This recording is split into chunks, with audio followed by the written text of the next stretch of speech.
तो दोस्तों आपका हमारे YouTube चैनल में स्वागत है। और आज हम बात करने वाले हैं सोने चांदी के वीकली आउटलुक की, मतलब अगले हफ्ते जो है सोने और चांदी का भाव कैसा रह सकता है। और इस पर बात करने के लिए हमारे साथ इब्जा के नेशनल सेक्रेटरी सुरेन मेहता जी हैं। इनके सोने चांदी के भाव के जो प्रेडिक्शंस रहते हैं वो बहुत सटीक और सही निकलते हैं, इसलिए हम इनको बार बार पकड़कर अपने चैनल पर लाते हैं। अगले हफ्ते जो है क्या क्या चीजें हमें ध्यान में रखनी चाहिए। देखिए, अगले हफ्ते एक तो सीपीआई के आंकड़े आने आने वाले हैं। साथ ही साथ हमें ये भी पता है कि आगे जाके फेड रेट के इंटरेस्ट रेट के ऊपर डिसीजन होने वाला है। तो ये दो सबसे बड़े मुद्दे हैं जो हमें ध्यान रखने चाहिए और उसी के ऊपर पूरा मार्केट बेस करेगा। यदि आपने पिछले हफ्ते 2 हफ्ते से देखा होगा तो मार्केट एक रेंज बाउंड चल रहा है।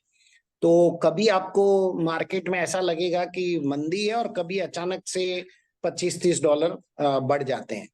तो वो जो रेंज है, वो रेंज जब तक ये फेड का इंटरेस्ट का डिसीजन नहीं हो जाता तब तक वो रेंज इसी प्रकार बरकरार रहेगी।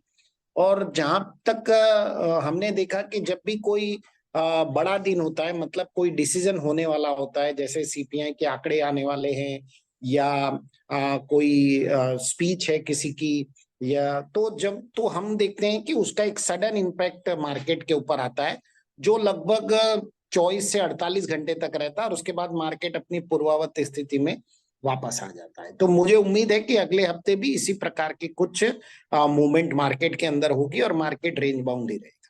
हाँ, जैसे कि आपने कहा कि क्योंकि 19 और 20 को शायद फेड की मीटिंग है, तो वो प्री वीक रहता है, तो प्री वीक में वैसे ही जो है लोग एक्सपेक्टेशन में ही चला जाता है कि क्या होगा। तो आपका क्या अनुमान कह रहा है कि अगले हफ्ते क्या रह सकता है इंटरनेशनल मार्केट और इंडियन रुपी के हिसाब से, अगर आप बताना चाहें तो।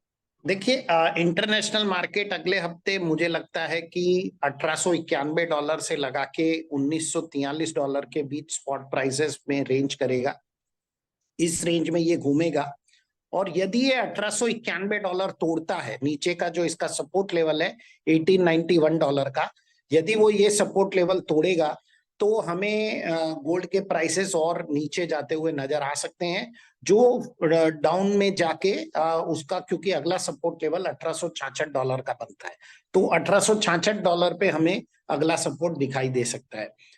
हमें अगले वीक को बहुत अच्छी तरह देखना होगा। बेसिकली जब सीपीआई के कंज्यूमर प्राइस इंडेक्स के आंकड़े आएंगे, उससे काफी एक दिशा तय हो जाने वाली है कि फेड के इंटरेस्ट रेट का क्या डिसीजन होगा। वैसे मेरा मानना यह है कि फेड इस बार भी जरूर 0.25% इंटरेस्ट रेट तो डेफिनेटली बढ़ाएगा ही।